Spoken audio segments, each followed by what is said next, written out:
An idiot man's. Two guys are out hunting in the woods when one of them collapses. He doesn't appear to be breathing, his eyes are glazed over. The other man pulls out his phone with trembling fingers and calls 911.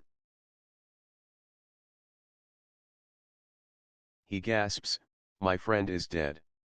What can I do?" The operator says, "Please stay calm. I will help you. First of all, let's make sure he's dead." There's a silence, then a gunshot. The guy gets back on the phone and says, "Okay, now what?" Misunderstood.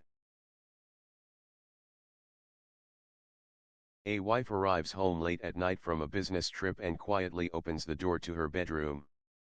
But she notices four legs instead of two peeking from under the blanket. Seized by a fit of rage, she reaches for a baseball bat and starts hitting the blanket until the screaming stops. Still in shock, she lurches to the kitchen to have a drink. As she enters, she sees her husband there, reading a magazine. "Oh, welcome home, darling," he says. "My parents came for a visit, so I let them have our bedroom. I hope you said hello." Name the capital.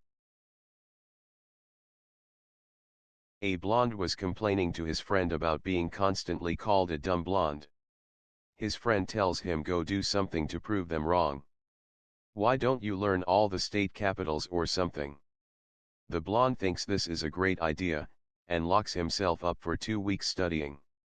The next party he goes to, some guys are making dumb blonde comments to him. He gets all indignant and claims, "I'm not a dumb blonde. In fact, I can name all the state capitals." They don't believe him, so he dares them to test him. One of them says, "Okay, what's the capital of Montana?" The blonde smiles widely and says, "That's easy. It's M." An art thief. Recently a guy in Paris nearly got away with stealing several paintings from the Louvre. However, after planning the crime, getting in and out past security, he was captured only 2 blocks away when his Econoline ran out of gas. When asked how he could mastermind such a crime and then make such an obvious error, he replied, "I have no money to buy the gas to make the van go. I have no money for the gas to make the van go."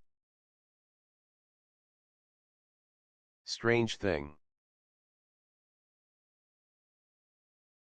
A French boy said to his friend, "My younger sister is 10 years old but she can speak English rather well."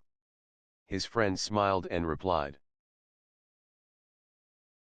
"It isn't a strange thing. When my family traveled to London, I met a little girl who was about 5 years old and she spoke English like the wind.